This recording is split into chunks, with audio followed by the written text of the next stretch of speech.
Hi, and welcome everyone. Thank you so much for joining our Positive Luxury webinar series. The topic of today's discussion is enhancing the luxury hospitality experience. And what we'll be exploring is the role that sustainability plays in creating an unforgettable guest experience. We're starting quite promptly. We have a busy agenda for today, a really interesting discussion. And also, please feel free to join in on the discussion by leaving your questions in the chat box that we'll be able to address at the end. So in terms of what we'll be covering today, we'll start off with a little bit of overview of the luxury travel market and a little bit about the affluent traveler. So who they are, what they expect, what their demands really are. Then we'll move on to the core part of our webinar.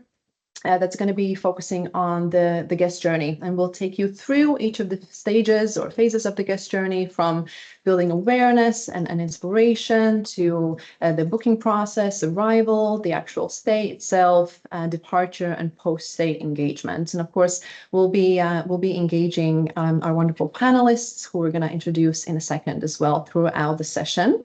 The session itself will take about 45 minutes, and we will have 10 to 15 minutes Q&A at the end. Just so everyone's aware, this webinar will be recorded and available to you and everyone else afterwards. And on to introduction. So my name is Emilia, and I'm a sustainability consultant here at Positive Luxury. I will be moderating today's webinar alongside my colleague Jenny. I'll pass over to Jenny to introduce herself and our wonderful panelists. Hi everyone, my name is Jenny and I look after our travel and leisure clients here at Positive Luxury. So I'm really delighted to introduce our panelists. Today we're joined by Alejandra Garcia Farfan, who brings 20 years of communications experience to our webinar. She currently leads marketing, PR and communication strategy for Luxury Hotel Partners. This is the umbrella brand for our client, the Marbella Club. Antia Barlow is the executive assistant to the MD at Peninsula Hotel and has 17 years of experience leading sustainability efforts in the luxury hospitality sector. So she's responsible for driving the Peninsula's 2030 vision. And Scott Robertson, the general manager for Craig. He's worked in Scottish tourism and hospitality for 35 years. So a really excellent group of speakers with us today. Over to Emilia to begin. Thank you, Jenny. So the first topic, as I mentioned, will be the affluent traveler. And the first thing that we wanted to discuss was the decision-making of this type of traveler. And so the reality is that the luxury traveler oftentimes uses travel agents. And what they really look for is transparent and authentic storytelling. Research also suggests there is a little bit of climate fatigue amongst this travel group. And really, it's mainly about just confusion around communications and what are businesses and properties talking about, and oftentimes maybe using vague statements that confuse the traveler. But in terms of trends, the prediction is longer trips, and travelers are oftentimes mixing business and leisure in what's known as leisure. And so care for wellness remains a top requirement, and travelers are looking for a genuine connection with the local cuisine, with the local culture, with the local environment for that immersive experience. And so there's loads of opportunity for brands to really tell their story in these more extended trips. When looking at the luxury travel market at a glance, the global luxury travel market was valued at $638 billion US dollars in 2021, and the projection is that it's going to grow by nearly 9% by 2031. In recent years, there has also been up to 19% increase in five-star bookings, while research at Deloitte indicates 2 in 5 global consumers express their general willingness to pay more for responsible or sustainable trips. A higher proportion of affluent individuals, especially those in the age group between 18 and 34, have opted for eco-friendly luxury accommodation in the past 3 years, so an overall increase of about 50%. And finally, 75% of travelers have said they would pay more for sustainable options if they knew how the funds were being used. So again, sustainable business transparency and sustainable communication, but transparent, most importantly, is paramount, according to a study done by Virtuoso. But no one knows their guest better than the properties and the hotels themselves. And so I would like to start the discussion with our panel. Antje, maybe we can start with you. I know you have great insights and lots to share about, you know, who the traveler is, who is visiting, and what are they looking for really at the peninsula. Over to you, Antje. Thank you very much for having me. A great question, and I think I had to smile to myself a little bit there, because the points you raise and what the statistics say, what the affluent traveller is looking for, and you know, what we're seeing here is actually quite similar in the sort of the wellness side of things, the experiential side of things. For us, very important for our guests also is privacy and security. So we have, you know, you have a broad spectrum of travellers that either want to have a sort of a red carpet treatment almost as they arrive, with a lot of attention paid, or the exact opposite and slip in through the back door if they can. So it's really quite broad, but I think the sort of the immersive side of things and extended vacations that goes across the board, regardless of what their expectations are. I think it's interesting that this sort of figure here of the 2 in 5 wanting you know, to travel more sustainably. I think that's particularly come to the forefront after COVID for us. I think there was a lot of pent-up demand in the market, and people then actually wanted to just sort of do things maybe slightly better or in a more meaningful way. I think that's really sort of come to the forefront here for us in London. And I do still think there is a bit of a discrepancy between what people sort of think they want and what they then actually do want. And I think that goes for everybody, not just the affluent traveller. You know, I think everybody, if it's made easy enough without a compromise in comfort and quality, I think everybody would probably prefer the sustainable option. But if it involves, you know, maybe you know, just sort of sacrificing some creature comfort, shall we say, I'm not sure that we're quite there yet in terms of how, you know, the priorities go in terms of how you choose your destination. Yeah, absolutely. And I think we'll discuss that further on in our conversation, in our discussion. But it's not about taking value away, it's about adding value. And so Correct. How properties find that and how they enhance the experience without telling their guests, you know, now you're going to recycle, now you're not going to have you know, housekeeping or whatever it may be. There's a balance. And so I think that's why the discussion today is going to be so interesting. But for a little bit of contrast, so obviously the peninsula is a central London property. And so Scott, over to you. It'd be lovely to hear your perspective on this as a property based out in the Scottish Highlands, a completely different environment. So maybe you can reflect on who the affluent traveler is for you and some of your insights as to what they might want. Thank you, Anya. Yes, we're at the opposite end of the country, so probably the same guests in the main, but looking for something different when they come to us. Candy Craig's main market is multi-generational families, typically from North America. US and Canada are the mainstay of our guests, but we also get European guests and guests from the Middle East. Candy Craig is suitable also for smaller incentive groups too, but we find sometimes that the incentive groups that come to Scotland are a bit too large for us, but we have had a number of incentive groups that come to Candy Craig with us. Typically, Candy Craig will attract a high net worth individual who are looking for comfortable luxury. And I think that's one of the things we talk about a lot, is comfortable luxury. They want to be comfortable, but they also want the sort of the luxury that they're used to. Escapism is absolutely key, and quality time together and privacy. So those are the kind of key things that we get asked about before the guests arrive. They also want access to authentic local activities and experiences too. And it's at this point often that guests or the agents will ask about our sustainability. They've maybe seen our ESG commitment on our website, but the conversations often start early with the guests that we're dealing with. One of the trends that you mentioned, which we're absolutely experiencing, is post-COVID, we're finding that our guest groups are smaller, but they're staying for longer, which really suits us well.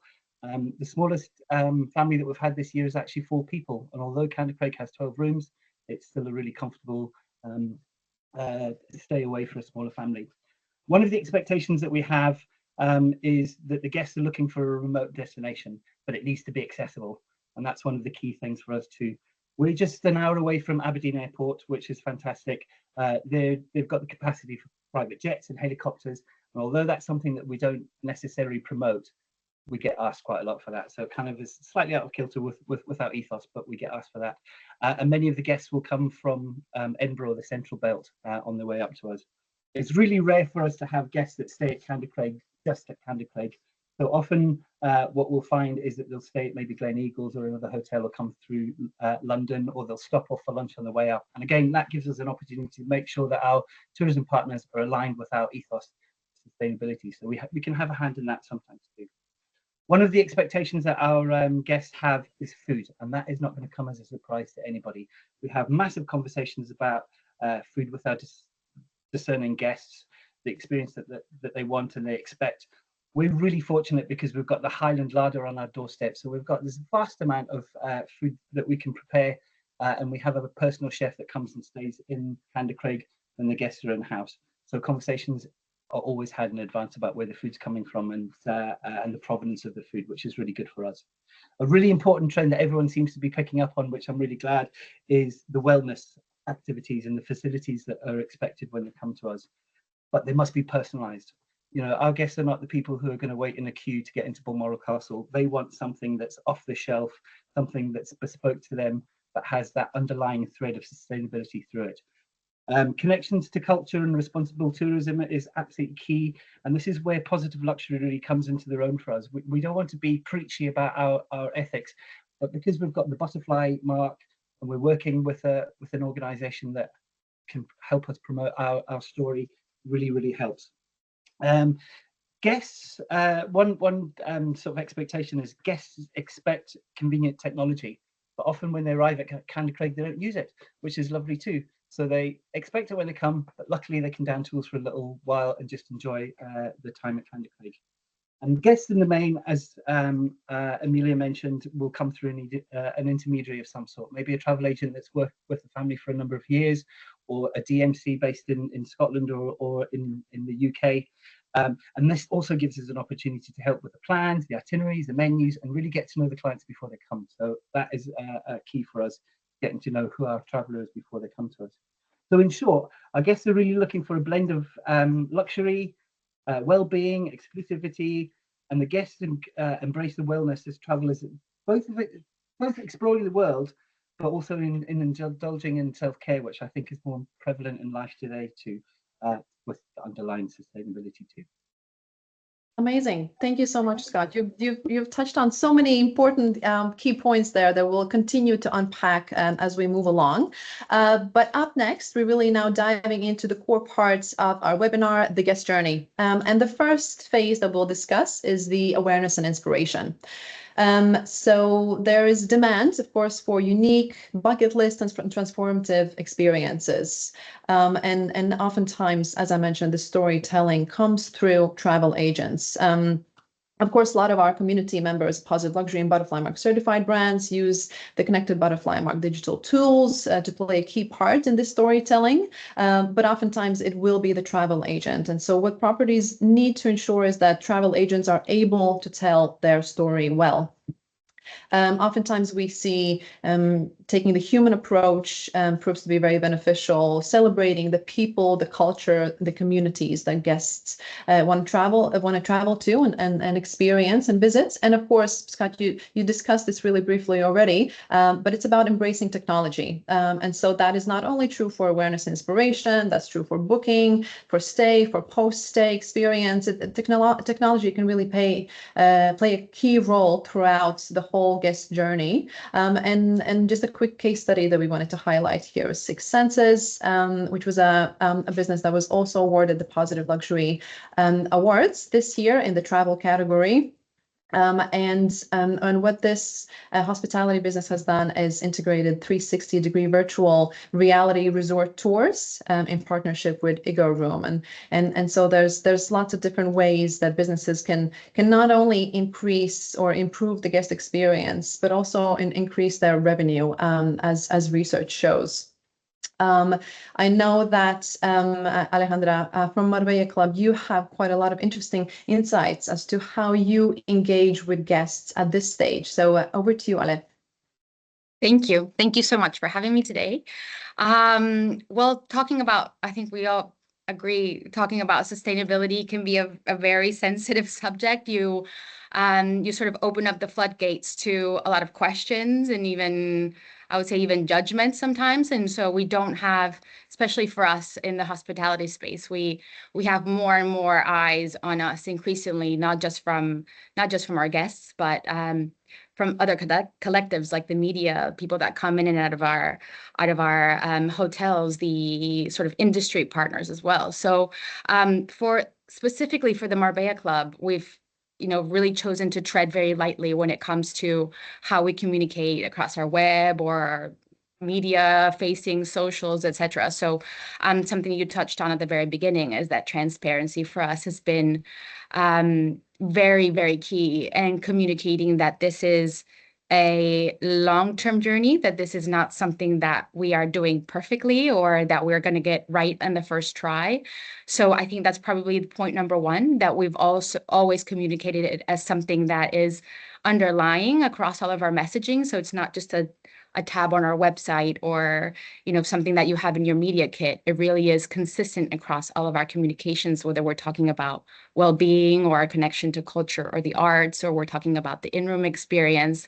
It's something almost that's just a base for everything, that every touch point that our guests come across through the hotel. So for example, whenever we did achieve the butterfly mark in April, back in spring, this is very much a highlight, an achievement that we wanted to communicate, but not just as a press release, but something that would sort of it represented a real change in mindset for us, in company culture, in our habits and day-to-day, not just for us as employees, but also for our guests.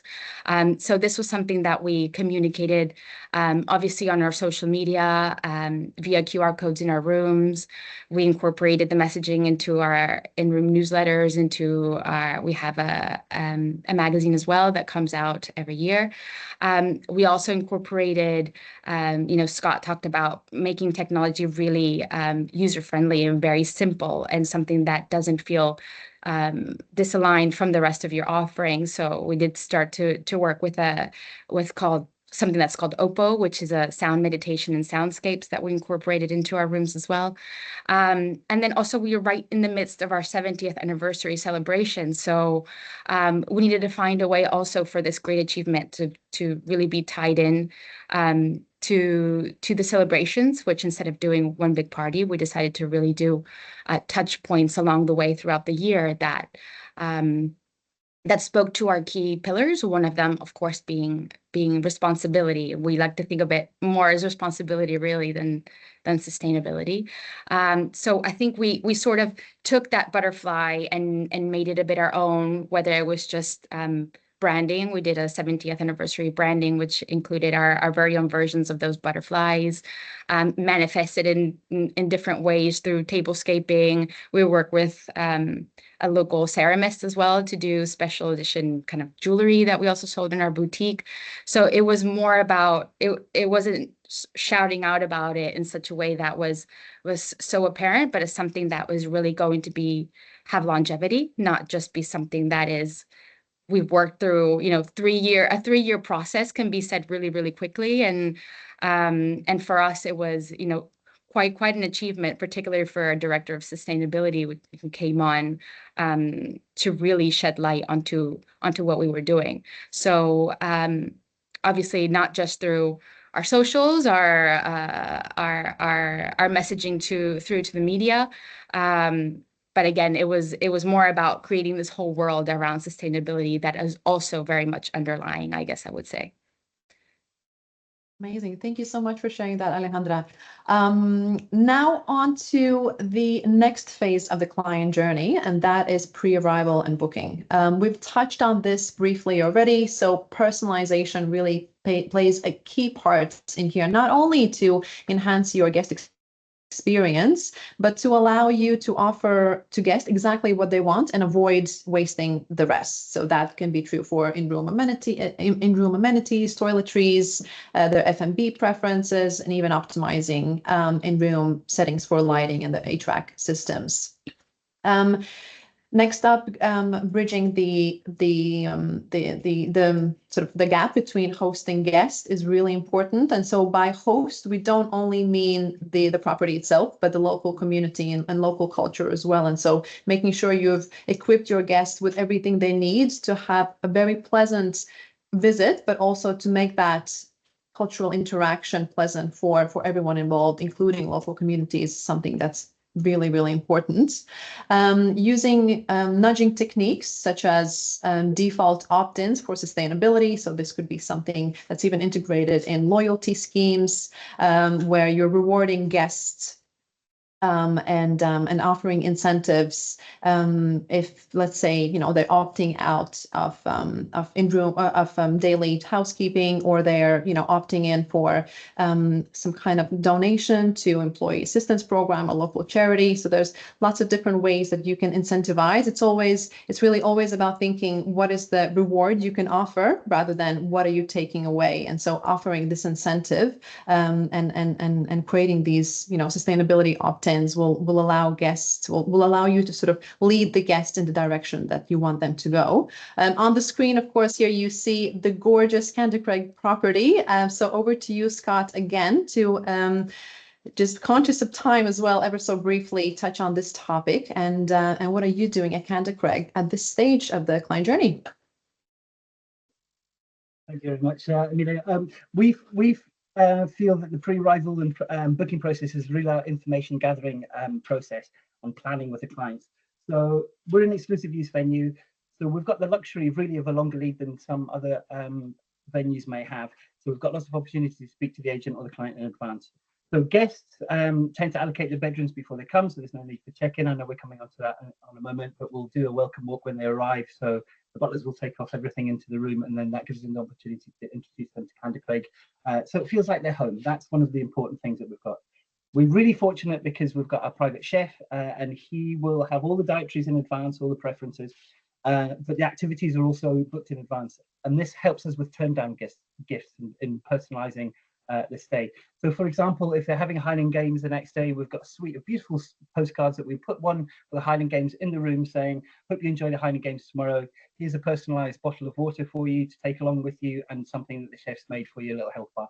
So it gives us an opportunity to bespoke what the guests are looking for or not looking for, and just surprise them, because we always talk about Candycraig moments. How do we make these moments sort of memorable for the guests? And we try hard to plan that before they come. So in advance, we would often have their ages, their sizes, because maybe they're doing e-biking or they're hiring kilts. So we can kind of look at all of these things in terms of the gifts that they get. When the guests are there, we have to be intuitive about what they're wanting. If a guest wants to come on our tea every time they come back in from a walk, then we'll do that. But it's great in advance as well. And the families often have PAs who will help us with that and say, Mrs. Client Principal likes this or whatever, and we can do it that way. We have a full concierge service, and that's really important for us because in advance, Katrina, who does all that in advance for us, will also be on hand during the client stay. So they'll be with the guests all the way through. And one of the things that we've learned is that guests will tell us before they come of things that they're interested in that we can easily arrange. So for example, we had a client principal who was got into painting when she was in lockdown. So we organized an art class with a local artist. And then we took her to the Aberdeen Art Gallery, which is absolutely spectacular, and introduced her to one of the curators there. So it kind of was a new activity for us, and we've extended that onto other guests too, because we kind of learn from the guests going along and what they need. So I think that awareness, that sort of awareness of the guest needs before they come is crucial for us, and we're fortunate that we've got enough time to discuss that before they come. Amazing. Thank you so much, Scott. Right, so I'll be passing on to Jenny now to speak to the next phase, which is arrival and check-in. Thank you. Yeah, so moving on to the arrival and check-in process. So this is the moment when first impressions are made. So embedding your values here is really essential. So while welcome packs can be a great opportunity to share information with your guest, it can often lead to waste. So use of technology to facilitate a paperless, personalized and effortless check-in is a really fantastic way to make your practices more sustainable. Research found that 80% of travelers prefer a digital check-in and room key options. So you're improving their experience by opting for tech options, but also reducing waste. A really great example of a hotel that does this is Le Grand Bellevue. Le Grand Bellevue achieved the Butterfly Mark in 2018 and have some really incredible sustainability initiatives embedded in their operations. One of these is their app. So this hosts any information you would usually find in physical paper form, but it also meets the guest needs a lot more immediately and reduces resource for the hotel. But to make these digital experiences a bit more luxurious, you can accompany digital check-ins with personal touches. For example, a reusable water bottle is a really lovely welcome gift to reduce waste and remind them of their time with you. So setting this correct tone from the beginning is really crucial because it really shapes their entire stay. Moving on to stay and experience. So our research found that about 55% of travellers are actively seeking sustainable activities. So I know all of our guests have a lot to say on this. So I'm going to pass to Antia first to speak about what they're doing in this space. Thanks very much. I think there are my other two fellow panelists here are probably better placed to talk about actively seeking those activities. I think I would like to touch on what you might experience without knowing you're experiencing it, which is sort of the Peninsula approach, really, in that you know, you just touched on the arrival and the check-in experience and all those kind of things. And for us, especially when it comes to sustainability, that's you've already done it as a guest without knowing, because you know, we might actually be picking you up from the airport in an electrified car. And the building you've just entered has been BREEAM certified 2 weeks ago, so is one of the most energy efficient hotels you can stay in central London. So without actually having to do very much at all, you as a guest and us as a hotel, we've put these sort of things in place, and they're taken care of without you having to seek them out actively, if that makes sense. But having said that, obviously London has some great opportunities when it comes to heritage, and we had a little conversation about that with our friends in Scotland. You know, we're sort of both very close to royal palaces. Actually, we're overlooking Buckingham Palace Garden here from the Peninsula London, and on the heritage side of things, you know, we do have some great relationships and partnerships in place that actually do allow some very interesting not bookable through a website experiences in some of these royal palaces here in the city, for example. And we have a sort of a Pen Academy program, we like to call it, where we really offer some bespoke experiences that you would not be able to find on a website or through sort of official channels, as it were. But because we have some really great partnerships here in London, we can make some pretty spectacular stuff happen. Fantastic. I absolutely agree. Kind of celebrating the local area really reminds us of that social responsibility that we have when we visit a new place. Alejandra, do you have a bit more to add to this? Yes. Well, we're very lucky in Marbella to be actually located right in between what's called La Concha, Concha meaning shell in Spanish, La Concha Mountain and the Mediterranean Sea, which means that we have this amazing microclimate, which allows us to have sun a good part of the year. So in the 70th anniversary, it was also a celebration of us being able to, we had this amazing opportunity last 2 years ago to acquire a finca space just adjacent to the hotel, which is pretty much the same expanse as the Marbella Club. And the opportunity to convert this into something, until we really had the plans for what would become the future of the hotel, to be able to do something that really served as a link to nature and also kind of go back to the essence of Marbella in the 50s. Marbella has had many connotations over the years as to, what the identity of this place really is. And for us, it was about giving our guests this bubble of an opportunity to go back to really what the Marbella of the 50s and 60s was really like, and why people came to Marbella in the first place, which was this very direct link to nature. So we worked in partnership with a French institution called Derol, who helped us develop 10 nourishing gardens throughout this finca that would not just be beautiful to look at, but would also be designed in such a way that was making the best use of our natural resources, particularly considering that we're in the middle of a drought. So outward facing, a garden is very much a luxury today, particularly in southern Spain. So the idea was to pull together all of these different spaces that would be, of course, lovely to look at, beautiful, but also be interactive, digital, and not just digital, but a real life educational platform for our guests to interact with. So in March, we began to develop the space to create all of these different areas. So we have a cabinet of curiosities, which is a celebration of our Mediterranean ecosystem, representing land, water, and air. We developed an entire garden with over 300 varieties of fruits and vegetables, and also a seasonal garden of 100 varieties of heritage tomatoes that have been lost throughout time. We also have a storytelling tree that we use to bring in all of the kids. We had overgrown acacia trees that we carved into instead of kind of cutting down, we carved into a maze for both kids and adults to get lost in. So we have a hold cold therapy space. We are inaugurating a holistic bathhouse as well, using all of these medicinal herbs that were found in the original finca.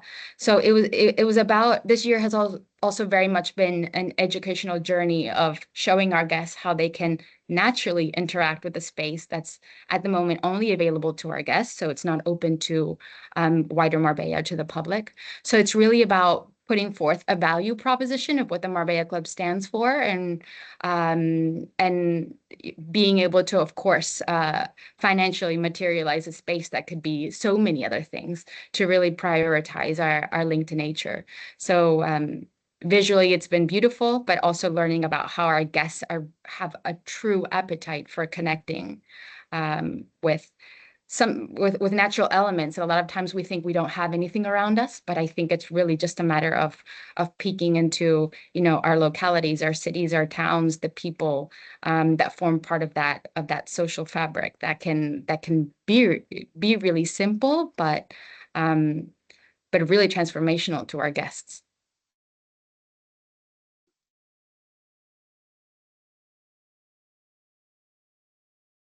Oh, sorry, I think Alejandra's breaking up a little bit, but just on that note, I mean, it's so wonderful to hear that there's such an appetite for guests to connect with nature. I'll just pass on to Scott to kind of add what he's got to say about that. Sorry, Alejandra. I hope your connections stabilizes soon, but I'm just going to pass on to Scott for now, if that's okay. Yeah, we can hear you. Oh. I think really good points about destination, because Scotland is a destination that we're fortunate enough that people want to come to.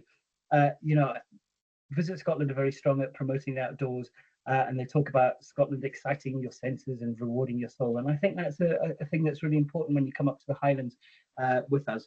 I mentioned food before. I'll mention it again because it kind of goes through everything that we do.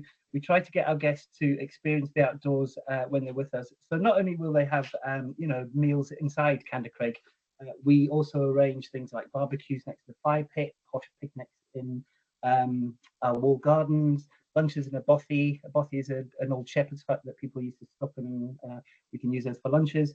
But it has to be a gastro adventure. One really popular thing, which really surprised me, is foraging. We've got people that come in and go around the estate and pick mushrooms and pine needles to make soda and bits and pieces. So that's always integrated in with our personal chef food. Candycraig has the most amazing dining room in Scotland. I'll stand against that.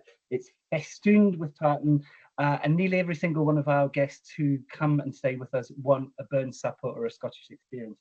And that is a way of just integrating the local community. We're not a company or a house that would necessarily use corporate companies for activities.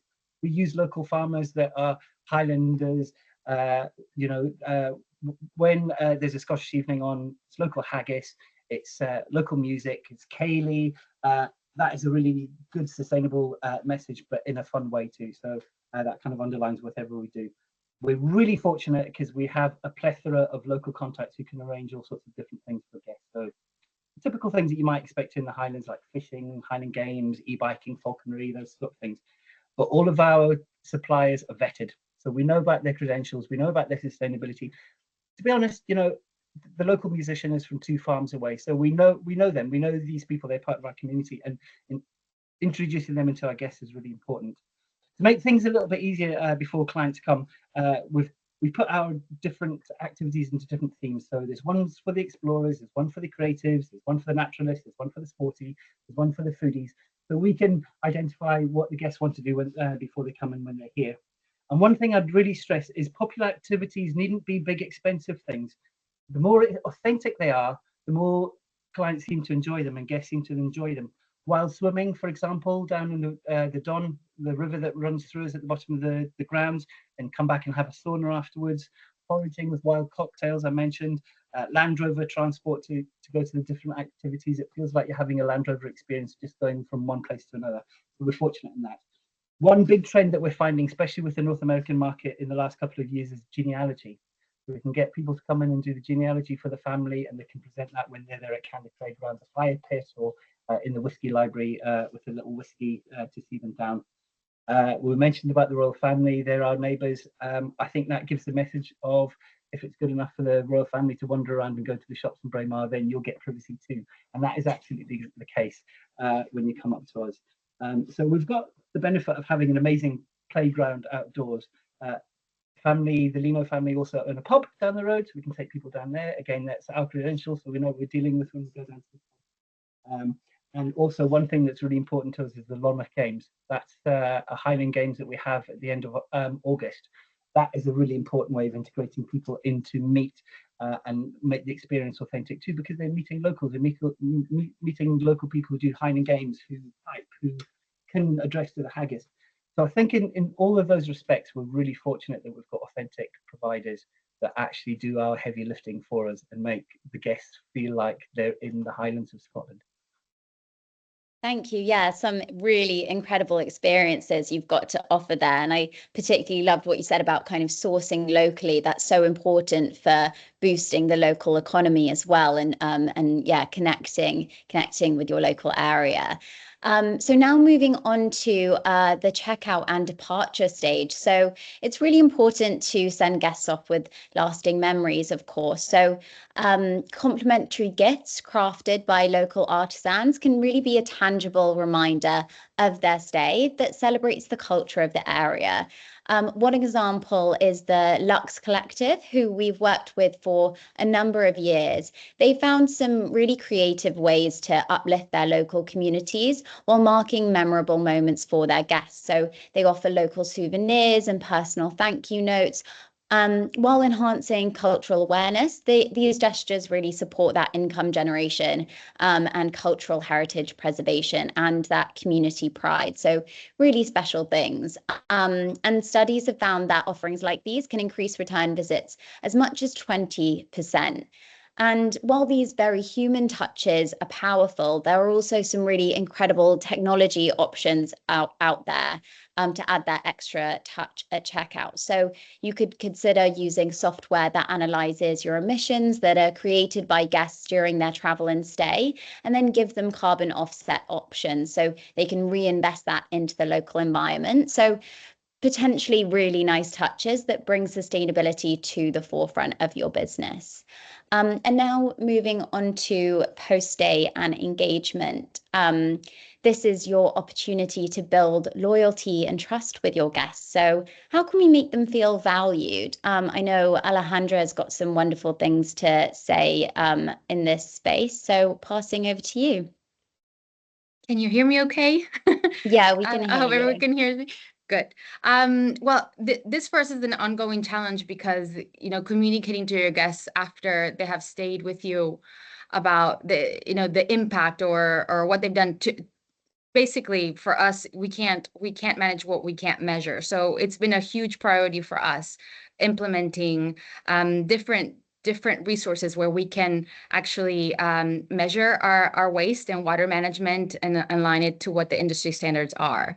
And then be deciding how we can communicate to our guests. So obviously for us, all of our communication channels are quite key in showing everything that we do throughout the year, something as sort of surface level as those cleanups or our relationships with our artisans or our local initiatives, our waste reduction processes, our local sourcing, and transparency in our local food chain.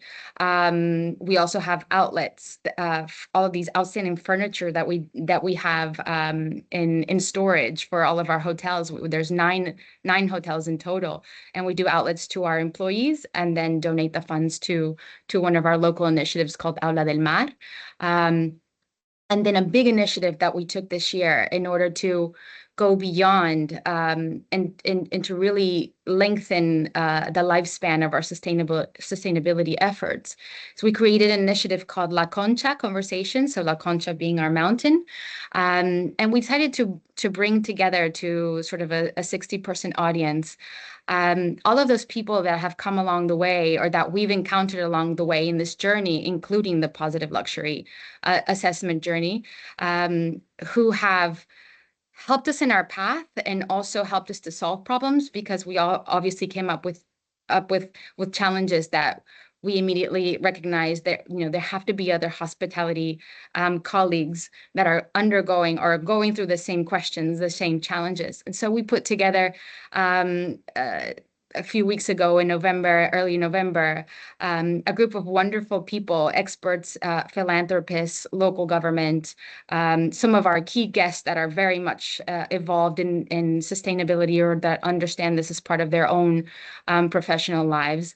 And it went way beyond our expectations. And this is something that for us, we did not want to have a forum that touched on, you know, preaching to the choir where everyone's in agreement of absolutely how sustainable we all want to be, but that actually had real impact. And so immediately after this gathering, we actually had you know, these 2-day floods. We had water experts on the ground that were able to kind of, as a result of that, we were able to reshape some of our urban, it was our planning in the finca next door, and also are now starting to work with our local governments in the surrounding towns to be able to, as consultants in environmental policy, and also how we should be growing as towns. So this was something that really, I think we were widely pleased with, you know, what we were coming up with in the conversations that we were having, that were offshoots of, you know, problems that we've encountered. So I think you'll find that you have kind of gathering with your community, with even your comp set, with people whom you look up to, is something as simple as gathering, even just over a lunch. It doesn't have to be in a summit format. You know, it can be something very informal where even just crossing information can be incredibly helpful. So this for us is a way to really communicate to our guests that we are very deeply involved in this, and it's not just you know, it goes way beyond our butterfly mark.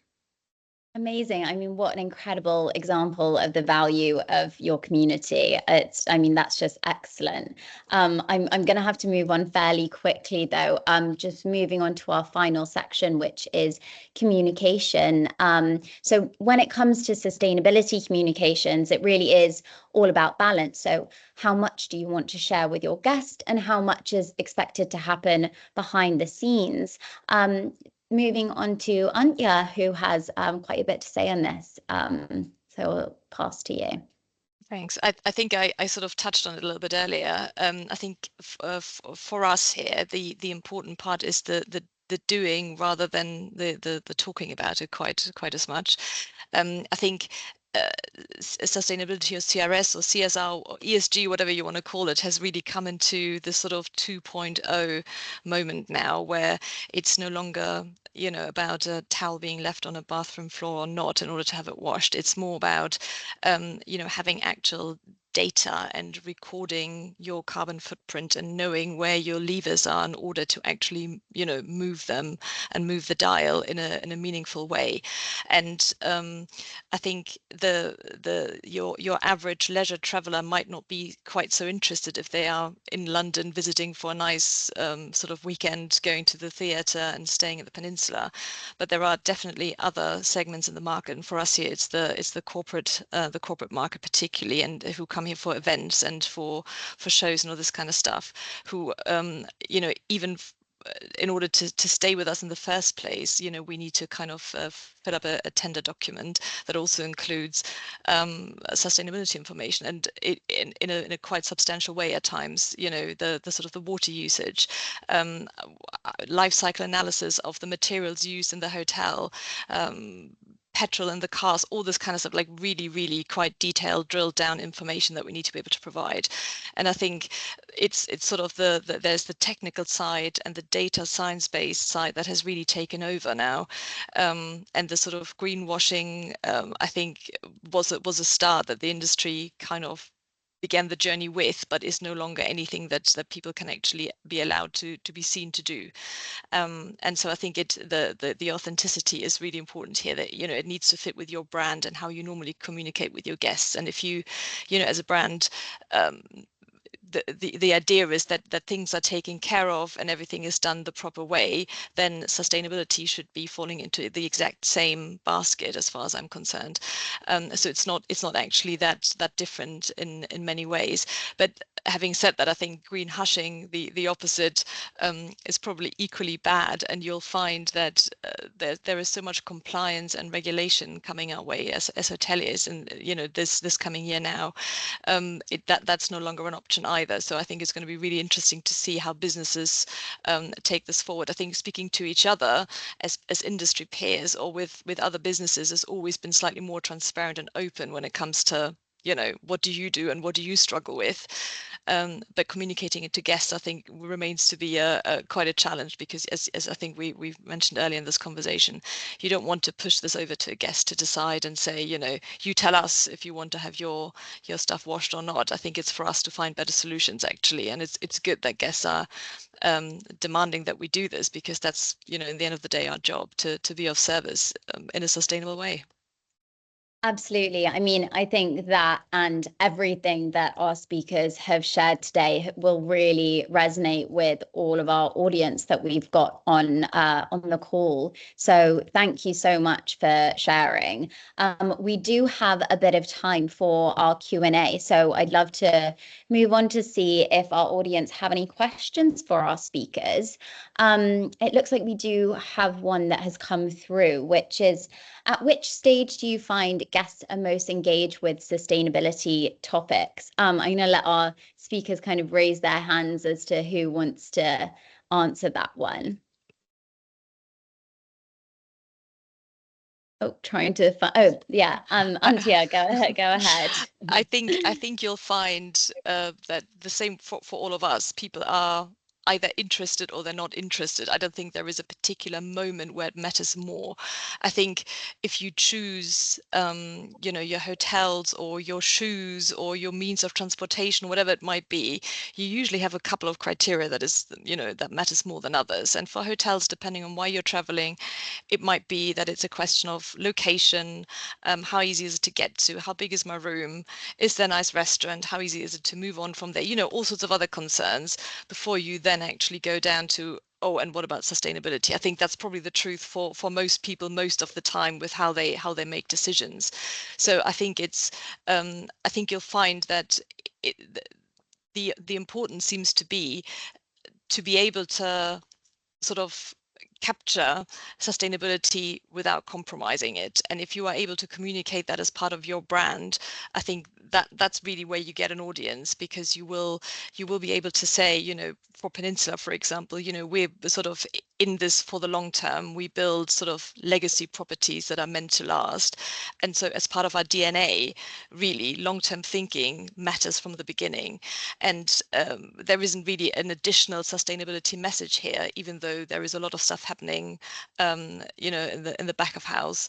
But I think for people for whom this sort of brand or messaging or authenticity, for example, is important, it is there from the beginning and all the way through. There isn't a particular moment as part of the journey. Absolutely. I loved what you said about capturing sustainability without compromising your brand. I mean, I think that's so true for so many luxury businesses. And I think Alejandra has her hand up as well. So if you'd like to, share. Yeah, I mean, I think I just touched on a lot of key phrases there, but I also think, you know, commitment, I think, is a big word, which is if you're committed to this journey, it's something that will be visible throughout, and that whatever touch point your guests are coming or interacting with your brand, if you're really making it a priority, they'll be able to, that will be shining through. So no matter where they are in that decision-making process, whether to come to your hotel or not, obviously, you know, I'm sure it's happened with you all, that whenever you've seen a hotel on Instagram and you've gone to their website, you can immediately tell if this is something that they've considered. And obviously, whenever they are on property, that's when they can get a real feel for it. But I always say that, you know, the people that really commit to this journey are true renegades. We are the ones, like Anja said, that we are the ones that have to set that example for our guests before they're even thinking about it. We're here to pave that path, and we can't, you know, we are masters of our own little universes, our own little, whether you're an owner, or whether you're a GM, or you're on marketing, we're you know, we can only control so much. So it's really up to us to initiate that. So commend you all for even listening to this. Absolutely love that. I love, you know, taking that ownership, but also weaving through that authenticity throughout. That's really been a key theme from each of these subjects. And finally, I know that Scott, you had your hand up, so we'll just hear from you. Just very quickly, we're slightly out of kilter. I think kind of alluding to the agents and before they come, definitely that question is often asked. But we find that it's once the guests are in house, because we've got the luxury of spending time with them all day with the butlers and the chefs and bits and pieces. So they'll come in and they'll say, "Oh, what's that big building there?" And oh, that's a biomass. Oh, what's in the loft? So that's when actually we can get the sort of robust conversations going with the guests when they're with us for the sort of 5 or 6 days that they're with us. Perfect. Wonderful. Well, that was so good to hear from all three of you on that question. Well, if there are, I don't think we've actually got any time for any further questions, because we've just got a final slide to speak to. I'll pass to Amelia for this one. Thank you, Jenny, and thank you so much, panelists, for sharing your thoughts. It's really been a fantastic conversation and really engaging discussion.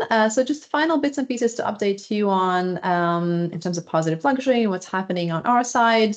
So just to remind everyone about our ESG policy guide that we released recently with Baker, in partnership with Baker McKenzie.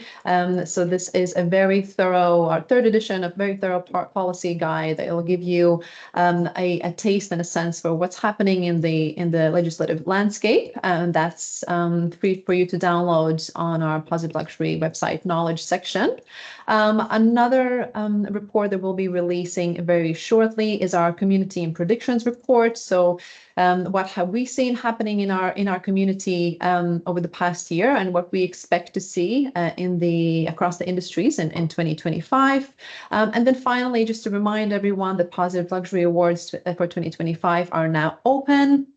The applications will close on 31st of December of this year. So again, there's lots of different categories, 6 different categories that you can apply for. The winners are going to be announced in April. So please feel free and share this information with any hospitality or any other really business that you think might be interested, whether that's, you know, fashion, jewelry, premium drinks, interiors, or travel. So across all our six verticals, we'll be picking out businesses that are doing incredible things and celebrating them as part of our awards. So that brings our webinar today to a close. Thank you again so much to our panelists for joining in. Thank you for sharing your insights. Thank you to everyone that's attended. The recording of this webinar will be available on our channels. So if you want to share that around with your teams or look back at any of the points that were discussed, feel free to do so. There's also going to be a handout material that's going to be available to everyone that either attended or registered. It's going to be a summary really of the topics discussed and key insights from our speakers. So thank you very much. If something has sparked your interest and you would like to speak to the Positive Luxury team, of course, you can either scan the QR code now or use one of the emails here on the screen, or just reach out to us via the website. We're always happy to speak to businesses and see how we can support them through our Butterfly Mark certification, through consultancy, and support them in whatever their sustainability challenges are. So thanks again, and have a great rest of your day. Thank you. Bye.